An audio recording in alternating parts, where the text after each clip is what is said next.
Hey guys, just before we get into the tier list video, if you're part of the 54% of people that watch these videos and aren't subscribed, do yourself a favour, hit that subscribe button. I put a TCG video out every single day.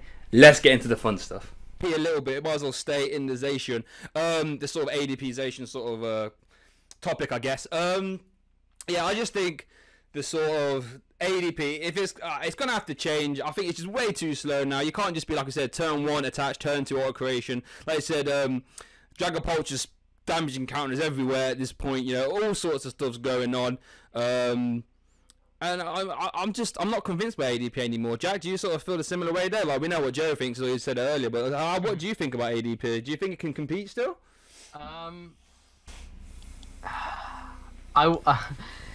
Altered Creation is so strong. It's so strong. Yep. And making Zacian do 260 is obviously, again, really, really strong. But we're moving away from 270, 280 being the number anymore. It's now 320, 330. And that probably bumps it down. If we're putting ADP, if we're putting Turbo Zacian in 1, I don't know whether Turbo Zacian is better because I can't say personally I've tested it and I wouldn't want to just give an opinion.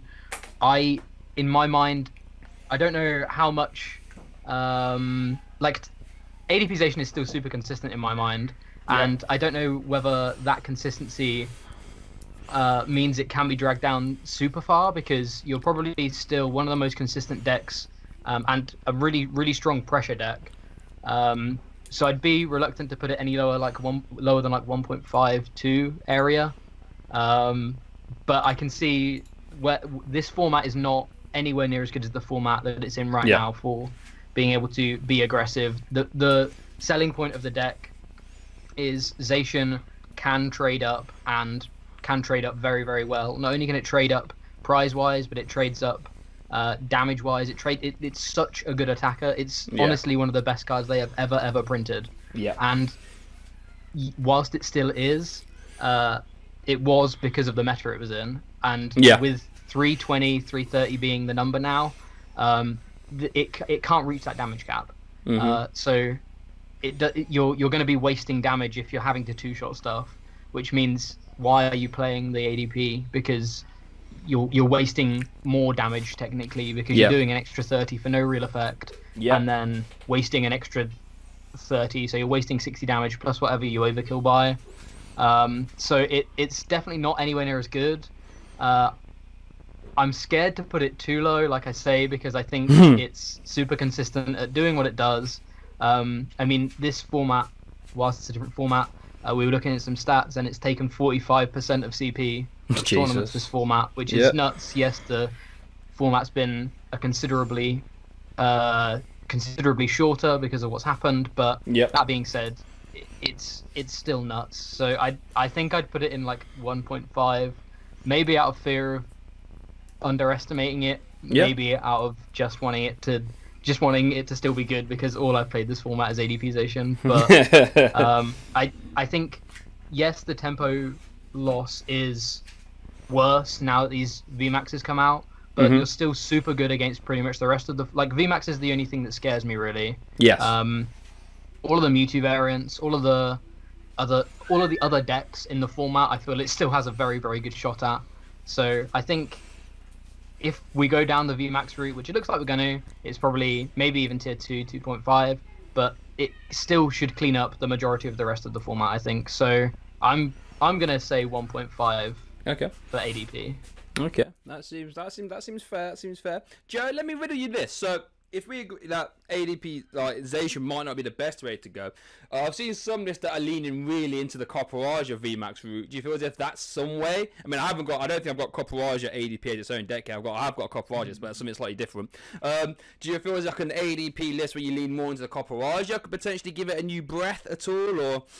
Yeah, I think sneaking in a 1-1 line into ADP Zacian sounds very reasonable. It can help the mirror match, and it can help against things that just have that slightly lower damage cap, like the Picarons and stuff like that as well, because Copperaja just becomes similar to like how Toxtricity gets at a certain stage in the game. It's just going slap, slap, Yeah. And like the game's over no matter what. So, and it's really, really good when Lysander's in the format to have a card that just sits on board, lives, and then like you don't need to do anything next turn other than like boss for game. That's it. Yeah. I mean, I would put ADP Zacian in the same tier as Turbo Zacian. I'd either put them both in S or I'd put them both in 1, no matter what you want to do. Oh wow. Okay. I think, yeah, like Jack said, this Dragapult is a new contender to the throne or whatever, and it's gonna be a bit of a hiccup from the normal game plan of just GX and start swinging. You got to play a little bit weirder sometimes, but it's nothing that ADP Zacian can't handle. I definitely put it 1 minimum. It's like, if it's not the best deck in format, it's like the second best at worst. Yeah. See, even just starting to talk about it, like at the start, I was like, "Oh no, the deck's always." But I'm thinking to my head, well, all you have to do is like KO a baby V 2 times. Like that's not too hard. Like you've got bosses orders now, just KO a V, KO the Dene. That's not, So yeah, like you said, and like we said as well, against everything that's not a VMAX, we are still going to be hardcore slapping. So yeah. So it's still fine. And that's it. Yeah.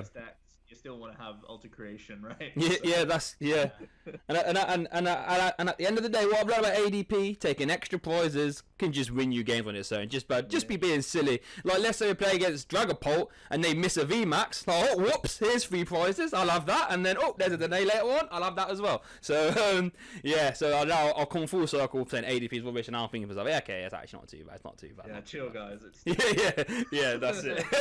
It's another deck that I think it's so consistent in its own right that it punishes people for being inconsistent as well. Like if anyone misses a beat, like you've just said, if they miss the VMAX, if they miss an attachment and don't do enough, you're going to be having to deal with 260 every single turn from then on.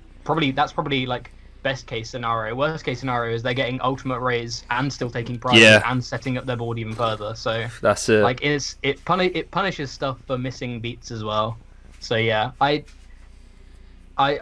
just think that even though like the tempo loss is scary, there's only 2 or 3 decks that you're losing tempo against. You're still so good against the rest. Yeah, no, that's it. So yeah, I'm gonna leave it in 1. Right, let's have a gander. Oh, this is interesting. So, speaking of ADP, we saw this sort of deck do super wide in Limitless tournament. I think Ross Core for one, I'd like to say. ADP Spiritomb, if I'm not mistaken, right? That's what he was playing? Yeah? Is that now, obviously, being Dark type, Dragapult, if Dragapult's going to be the new format leader, being Dark type's nice. Obviously, being being the sort of the way Spiritomb works, spreading damage counters might not be the best way to go. But I remember someone saying that you just need 3 damage counters and a hustle band to one-shot a Dragapult. I mean, you can do that in a turn. So, to be fair, it's not that I've heard about it before. I think it did well in Asia, last format, if I'm not mistaken. I haven't given it much thought now, and obviously it's resurged. And obviously, being a dark type, it could be a card that people flock to just to try and counter Dragapult. Joe, do you give ADP Spiritomb much credit moving forward? Yeah, I've played it all week, and I think it's really solid. I like that it can be a foil for Dragapult. Obviously, there's a bit more nuance to you just like benching the Spiritombs. You get punished like massively. But when you play similar to Ross's build, where he played 3 Jinx, you can just drop the Spiritomb in the same turn, knock out a Dragapult for 1 attachment, and that shouldn't really be happening, right? That's pretty insane. And so I like the typing. I like the 1 priziness. So yeah, the archetype seems super solid to me. Going forward, it looks pretty good. Yeah. Jack, anything to add? What do you think about Spiritomb? Yeah, I mean, I echo all that. It's like this deck's come out of the woodwork around 3 weeks before it actually gets busted, and it's already pretty good. Yeah, so, yeah, that's fair. I think it's really strong. The fact that it's such a glass cannon against Dragapult is kind of scary, but if you know, I think if you're able to play it correctly, if you're able to not get baited into doing silly stuff like wasting your Spiritombs, you should be completely fine with that matchup. You're trading 1 for 3, like that's insane. Like Joe said, you shouldn't be able to do that.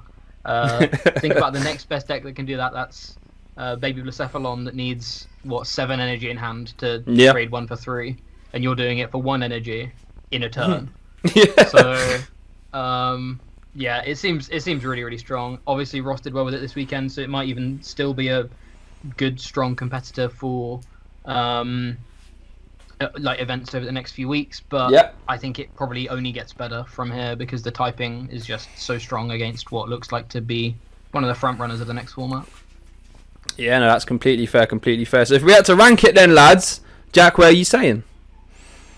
Probably 1.5. Yep. I think it maybe can struggle with a couple of other decks, but I think 1.5 is 1.5 or 2, between 1.5 and 2, Yep. just because if Dragapult is as good as we think it's going to be, plus it can compete in today's format already, you can't really rank it lower than that. Yeah, that's fair. And Joe, I know you said you've been playing it all week. Do you sort of echo that sentiment now? Yeah, I like it. I like it in 1.5. Yep. As a floor for the deck, really. I Yeah. think with more time and a few tweaks, I think it could definitely be solid. I see. I see. If it's already competing now and it picks up a big bad matchup, you can't go wrong with that, can we? Really? Right. Let's round off the ADP variant. So, ADP Milotic. Now, I think we can all agree Milotic is a really good attacker. You know, plus 50 for each retreat cost. Against basics with slapping, you've got to you've got Galar Mine and you've got Absol. But I don't think, Joe, I'm 100% convinced that ADP Milotic is the best way to play it, in my humble opinion. Have you given Milotic much thought? What do you feel is the best Milotic variant? I think it's the worst Milotic variant. Here we go. Yeah, I like this. I like that. I'm actually thinking these cards through good now. It's like you've gone back in time to when you played ADP Keldeo, and Yeah. you have to survive long enough to Ultimate Ray, basically. And from the games I've played with Zacian build, Yeah. sometimes you don't even have time to alter creation for the full value. Yeah, that's true. Yeah, So yeah. I think ADP Milotic is just like so strictly worse than playing it with Zacian. It's absurd, and your damage output is good with Milotic, but it's still trash against Dragapult because it's Yes. each one with one retreat cost. Yeah, I know. Yeah. So all that work you're putting in is just not worth it compared to just playing Zacian. So I would put it in LOL tier compared, like even I'd put it lowest. Oh wow. Milotics. Okay, Jack, is that how you feel about ADP Milotic as well? I mean, yeah, it feels like a strictly worse ADP Zacian, like we say. It's conditional damage, and it's not got Metal Saucer to get over the hump of not Yeah. being able to Ultimate Ray. So it's pretty bad. The card itself is pretty interesting. Yep. But I think it just struggles with too much to be able to compete effectively, really. Yeah, I remember when Milotic sort of first got leaked and people on Verbank. Like, so I've learned now. I used to get involved in Verbank all the time. Now I've learned you can't beat Verbank. If someone's dead set on a deck, they're dead. You can't convince them. But I remember reading the comments thinking, are you guys insane? Are you relying on Ultimate Ray to get this guy set up? Are you absolutely bonkers? There were games like Joe said where you don't even get Ultimate Ray, you don't even get EGX off, and you want us to solely rely on that? Are you absolutely bonkers? And like we said, Dragapult's a stage 1 with a warm retreat. So we're going to do 60 or 90, sorry, after you've eject. Oh, that's incredible. Like, get out of him. People annoy me sometimes. Like, I'm actually getting heated thinking about it. Let's move on. Coco. This is a deck that had a very, very brief flash in the pan, and I think, Joe, if I remember, I think you were playing it for a stream once. I'm sure I managed to catch you trying it or building it for a stream. Am I correct in that assumption? You did play it a little bit, right? Yeah, I played it early just because Yeah. Tord tweeted and had it in his tier list, so I had to give it some experimentation. Yes. Yeah. I don't think it gains really anything from the new set that makes me think it's like far better or far worse. So it's about where it was before, which is, you know, about 2.53 area. It's the same syndrome as Milotic. Like, this could just be Zacian. Yeah. That's the kind of route I was hoping you go towards. Like, yeah, if we're playing ADP, let's put it with Zacian, lads. Like, let's not beat around the bush, or even a Copper Arch if you really want to go down that route. Jack, does that feel sensible to you? Yeah, pretty much. I think it's no better than ADP Milotic, to be fair.